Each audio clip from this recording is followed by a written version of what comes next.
Muraho neza, nongeye kubasuhuza mbifuriza amahoro y'Imana, imigisha ituruka ku Mana ibagereho. Imana itanga agakiza, ikatwiyereka, ikatuyobora. Ndayibatuye mbere yuko dusomera iki gitabo none nabandikiye maze iminsi nsoye kugira ngo musobanukirwe ibyabaye mu Rwanda, uko nagihawe, uko ijuru ryageragejwe mu Rwanda mu mwaka w'1994. Tumaze iminsi dutangiye kwinjira mu gitabo, ubu twaba tugiye gukomereza uko ubwicanyi bwagenze.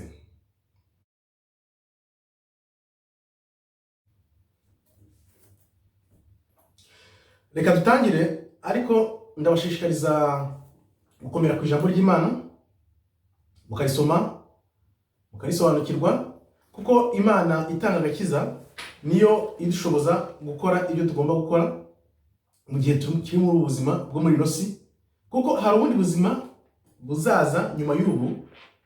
Iyo ubizi neza ukabisobanukirwa, ntabwo upfa kwiroha mu bintu nk'ibyabaye mu 1994. Ubwicanyi rero bwagenze gute mu 1994? Ubwicanyi uko bwakozwe, hari abakoresheje imipanga ayo bita imihoro, abatunze agatoki, hari n'abafashe imbunda. Hari imvugo yari harawe nyuma ya jenoside yakorewe abatutsi mu 1994 yavuga ngo uwafashe imbunda wari wese. Abantu rero bijanditse mu bwicanyi mu buryo bwinshi butandukanye, ari abakoresha imihoro, ari abatunze agatoki, ari n'abafashe imbunda. Muri abo bose uko bisanze muri ubwo bwicanyi, byaturutse kuri propaganda y'igihe kirekire n'incengezamatwara ariyo bita ideology, yari imaze igihe kinini ibacengezwamo, nabo bakayifata nk'ihame ritagatifu batabanje gushungura, kubera wenda kutamenya cyangwa se kubera kutabyitaho. Ariko ingaruka byavuyemo zigaragarira buri wese. Akaba ariyo mpamvu mvuga ni muntu ubona ibiba kuri nosi muri no minsi, shishoza, ubaza Imana, wegera Imana, uti Imana, ese icyo ndi gukora kirakwiriye cyangwa gikwiriye, hato utazisanga mu bibazo nk'ibyo muri 1994 bisanzemo.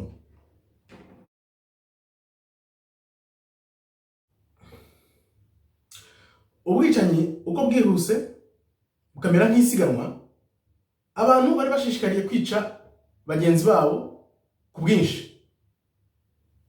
Aha mu gitabo ndabyise nk'isiganwa ry'uwishe benshi. Abantu barigambaga, nishe abangaba, nishe 30, nishe 40, nishe 100. Ariko ibyo byose byashobotse kubera ko habaga hakozwe amaliste y'abagomba kwicwa, aho baherereye, ugomba kujya kubashaka, agomba kubica, uko bigomba gukorwa byose. Ibyo byose byagizwemo uruhare n'abantu babitije umurindi. Iyo abantu bataza kubyitabira ngo babishyire imbere, ntago abantu bari gupfa kariya kageni.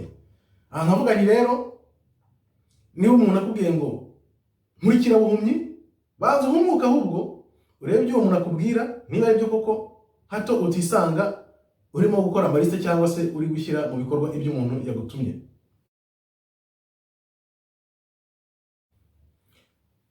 Birumvikana ko ubwicanyi burimbanje, abatutsi barihishaga uko bashoboye, benshi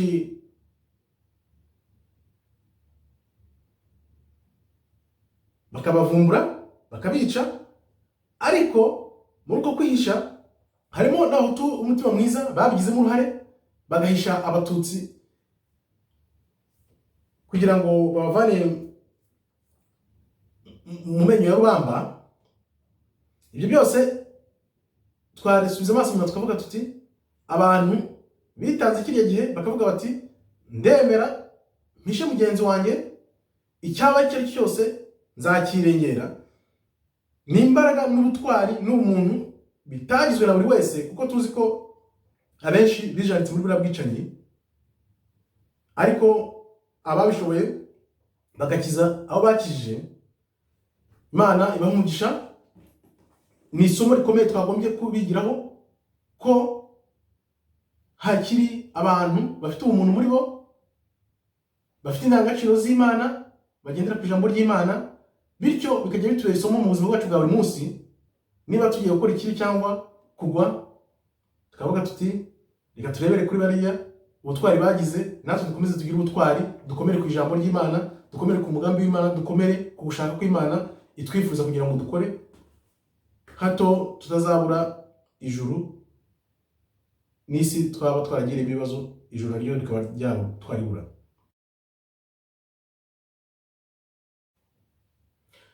Nkuko nakomeje kugira ngo ndambivuga, nta kintu na kimwe kiba Imana itacyemeye.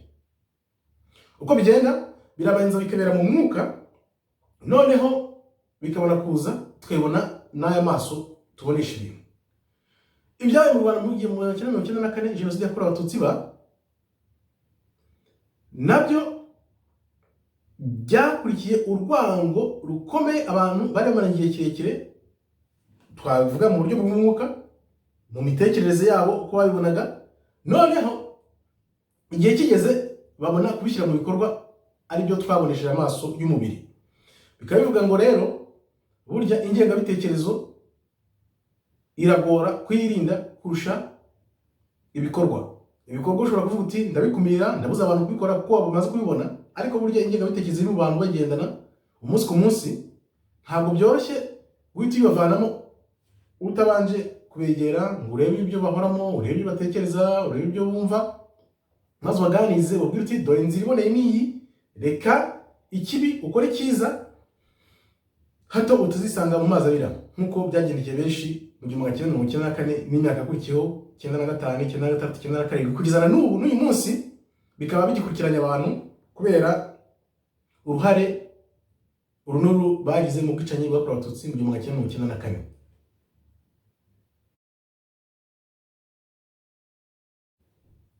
Twakwibaza tuti ese niki cyateye Abahutu bamwe b'umutima mwiza kwihara bakumva ko bagomba gukora igishoboka cyose kugira ngo bakize bagenzi babo b'Abatutsi bitwaga bahigwaga kiriya gihe, n'ukuntu byari bikomeye, izo mbaraga bazivanye. Ngewe nk'umuntu umaze iminsi nakira agakiza, ntabwo nashidikanya kuvuga ko izo mbaraga bazihawe n'Imana n'Umwuka Wera wabagendeye, akabategeka, akababwira, akabayobora gukora icyiza cyari gikwiriye n'igihe gikwiriye kiriya gihe. Ababirokotse muri ubwo buryo bariho n'uyu munsi, nkaba nibaza neza yuko bazi ineza bagiriwe, bagomba kwizirikana.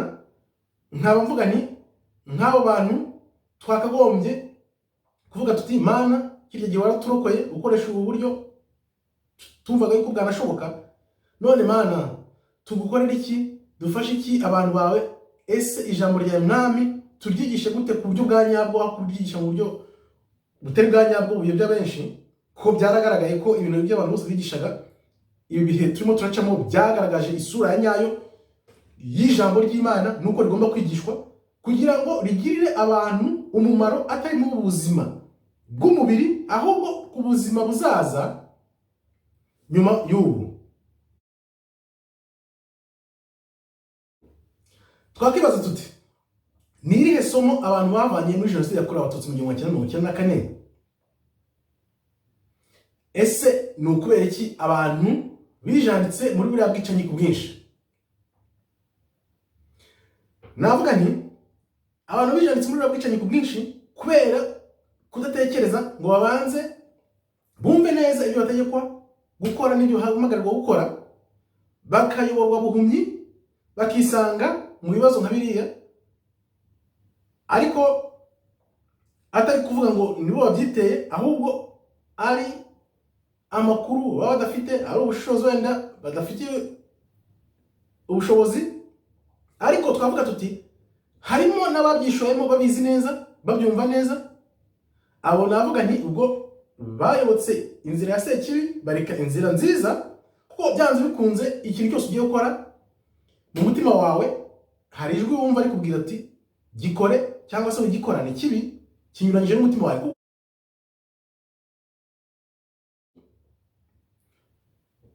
Kuko burya Imana benshi dushyira inyuma iturimo ahubwo iturimo gute?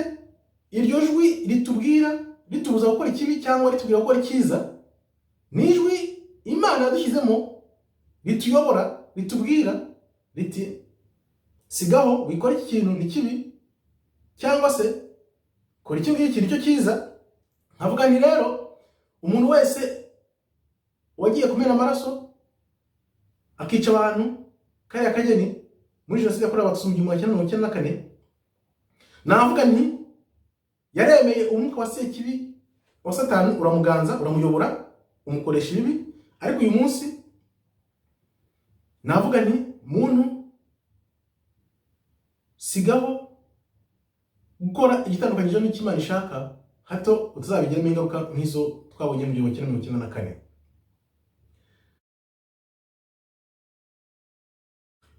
Isomo rero ryavamo ni iringiri: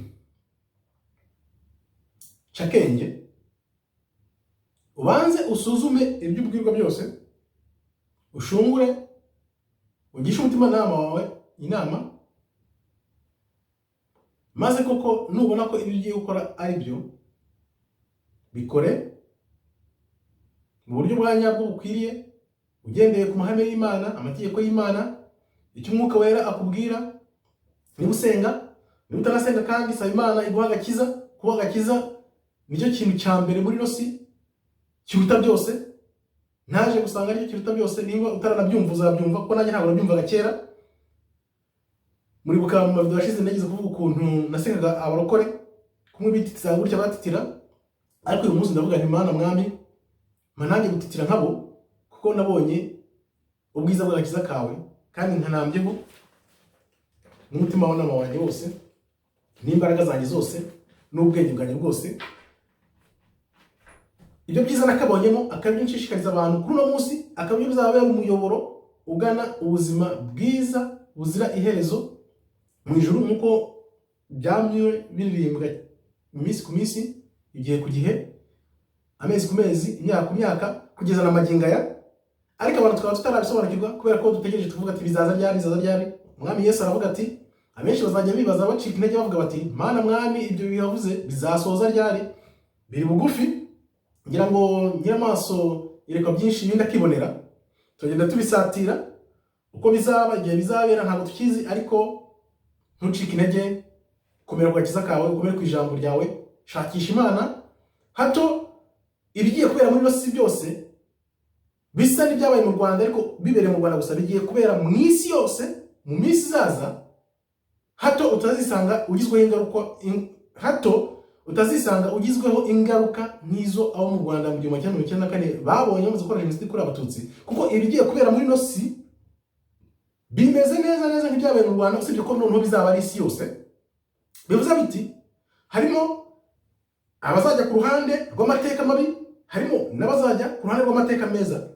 Aho rero nakubwira nti muntu wabonye ibyabaye mu Rwanda cyangwa wabyumvise, bikubera isomo, hato utazisanga wijanditse mu bizabera muri no si mu minsi iza, bikazaba bizakugiraho ingaruka ku buzima bw'iteka ubuziraherezo, nk'uko abantu babivuga, ukazisanga ahantu utari ukwiriye kuba kandi wari ufite uburyo n'igihe n'imbaraga zo kuba wahindura ibintu mu gihe wari ugifite ubuzima kuri ino si. Kuko ino si icyo tuyiziraho, impamvu turi no kuri ino si, wakwibaza ni ukubera iki? Ni ukugira ngo twigorore, duhuze n'umugambi wa nyuma w'Imana w'ubuzima buzira iherezo. Hano tuhaza kugira ngo tubyitegure, tubeho ubuzima buhuje n'umurongo w'Imana, noneho nituva muri uyu mubiri tuzajye aho twakoreye. Ushobora kuba wakorera heza cyangwa ukorera habi, amahitamo na yawe.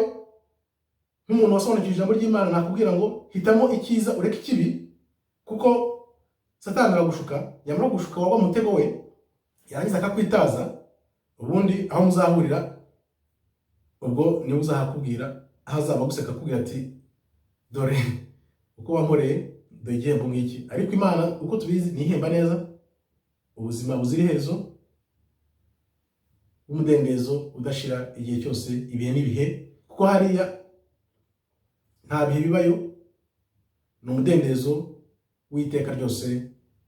Amen. buriya bwicanyi bwakorewe abatutsi mu 1994, jenoside yakorewe abatutsi, yashobotse ite? Byagenze gute kugira ngo ihite ikwira ahantu hose icyarimwe mu gihe gito nka kiriya? Nta bintu bishobora kuba berekana kageni bitateguwe. Ko ibintu bitateguwe bihura n'inzitizi. Ibintu bigomba gutegurwa neza igihe kirekire, bigashyirwa mu bikorwa, abantu bagategurwa, bikajya mu myumvire yabo, bikamamazwa, bihoraho umunsi ku munsi, icyumweru ku cyumweru, ukwezi ku kwezi, abantu bakabicengera neza. Aribyo bitwereka niba iri kubungu muri ino si uyu munsi, ntabwo byari gutya ngo bigwire abantu. Ni ibintu nabyo byateguye igihe kirekire, imyaka 20, 30, 40, 50, yemwe niyo imyaka 100. Biriya biri mu Rwanda nabyo bishobora kuba byarateguwe imyaka irenze 50 no gusubiza inyuma, ariko bikagenda gahoro gahoro kugeza igihe abantu babyitabiriye bakabyumva, noneho uko imbarutso akayikoma. Abantu barateguye igihe kirekire n'ibyabagaho, n'urwango rw'igihe kirekire abantu bari bafite abandi, urwango abahutu bari bafite abatutsi kiriya gihe, uko rwakuze abantu ntabwo babibonaga, ariko rwakuriye mu mitima imbere maze rwigaragaza mu bikorwa.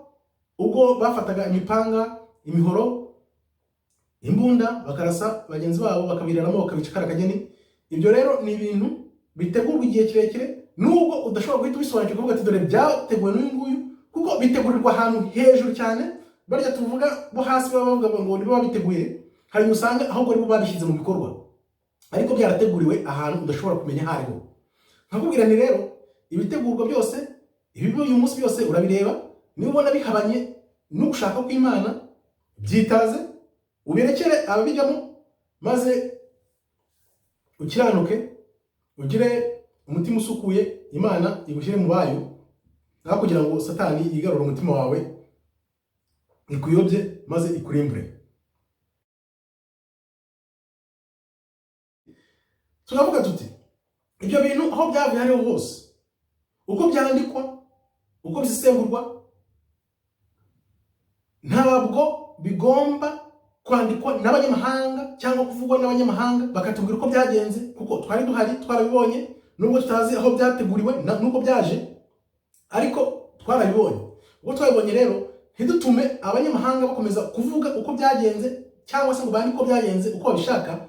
Amateka yacu ntabwo agomba kutwandikirwa, ahubwo tugomba kwiyandikira amateka yacu kugira ngo abana batoya bazamenye ibyabaye. Akaba ariyo mpamvu nanjye uri kubyigisha, kuko nzi ko benshi bavuga bati wirirwa uvuga ibiki cyangwa wandika ibiki.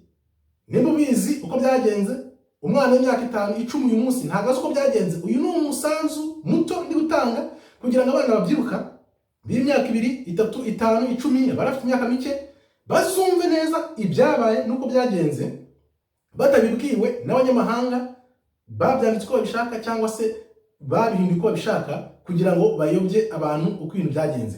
Akaba rero mpamvu mvuga nti Banyarwanda, tugire ishyaka ryo kwandika uko ibintu byagenze mu 1994 igihe jenoside yakorewe abatutsi yabaga. Tubyandike ku bwacu, amateka yacu tuyandikire, aho kugira ngo atwandikirwe. Akaba aricyo nsaba bagenzi banjye b'Abanyarwanda bafite umutima koko wo gushyira ukuri ahagaragara ko ibintu byagenze. Akaba ariyo nzira nzima nziza izaganisha ku mubano uzira amakemwa n'umudendezo n'ubwumvikane n'ubwubahane n'ubwiyunge busesuye mu Banyarwanda, cyane cyane hanavuga ku bafite mu myaka 5, 10, 15, bazabikuriramo noneho bafite umutima w'ubwiyunge, w'ubwumvikane, nta mashyari, nta nzika, nta rwango, maze bubaka u Rwanda kuko abantu bose bazifuza gufatiraho icyitegererezo.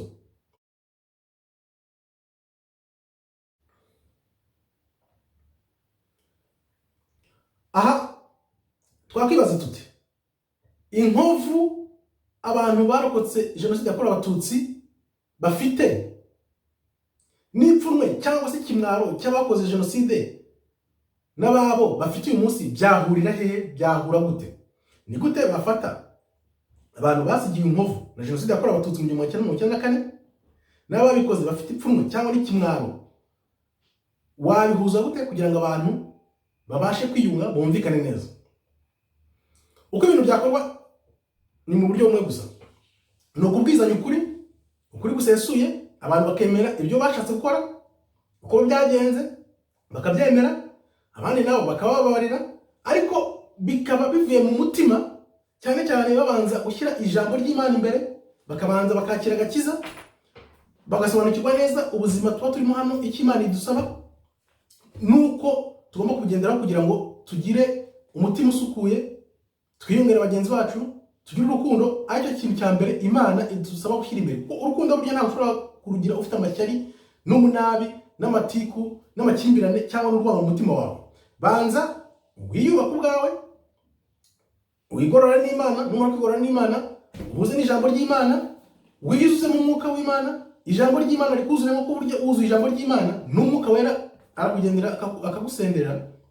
Muri ubwo buryo rero umaze kubona ijambo ry'Imana rikurimo, uryiyumvamo atari nyirarureshwa, ukuri kuzasohoka. Ukuri ni gusohoka rero, uzasakaza uko kuri kwawe muri benshi nibagira ukuri muri bo, bazicara hamwe bavuga bati reka dusubize amaso inyuma turebe ibyabaye, hato bitazongera, tubwizanye ukuri, turenge amatiku n'amakimbirane, maze dushyire Imana imbere n'urukundo Imana idusaba, turusakaze muri bagenzi bacu, maze tumwe nk'uko twaremwe mu ishusho y'Imana.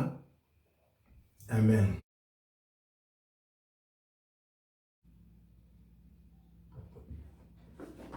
Iki gitabo rero uko ijuru ryagerejwe mu Rwanda, ni ubutumwa Imana yampaye kugira mbusangize abanyarwanda uko ibintu byagenze, bibabera isomo ryo kwitwararika mu buzima bwa buri munsi, hato batazongera kwisanga mu byabaye, kuko burya ngo amateka yisubiramo, kandi amateka araba akagumaho, nubwo yisubiramo ariko buri gihe amateka aba ahari, niyo mpamvu anisubiramo. Nkaba rero nsoza uyu munsi ngira nti icyo abantu bagomba kwirinda ni ukumva ko uyu munsi uri hejuru, undi ari hasi, who is up, who is down. Ibyo bintu mugomba kubyirinda, kuko ushobora kuvuga ati uyu munsi ndi hejuru, undi ari hasi, ariko ibintu birahinduka kandi bihinduka vuba. Akaba rero aribyo twakwirinda uwo muco wo kumva ko umuntu uri hejuru y'undi ugomba kumukorera ibidakwiye. Nibyo biganisha benshi mu nzira yo kurimbuka, mu nzira ya sekibi, ya Satani. Nkaba nagushikaza kugira ngira nti hitamo icyiza ureke ikibi, ntiwumva ko uri hejuru ya byose uyu munsi, kuko hari benshi kiriya gihe bumvaga yuko bari hejuru ya byose, ariko uyu munsi wabaza uti bari he? Ubu abafite umutima wicuza, nzi neza ko bagira bati iyo tutabikora biriya bintu twabikoreye iki? Ngaho rero ukomere, Imana ikurinde, gisha umutima nama wawe inama, ube mu mahoro, umwuka wera kuyobore gukora icyiza aho gukora ikibi. Nkaba ndangiza ngira nti Imana ibarinde, ibahe umugisha. Germain Muhirwa nakagaruka, turi kumwe. Ciao ciao.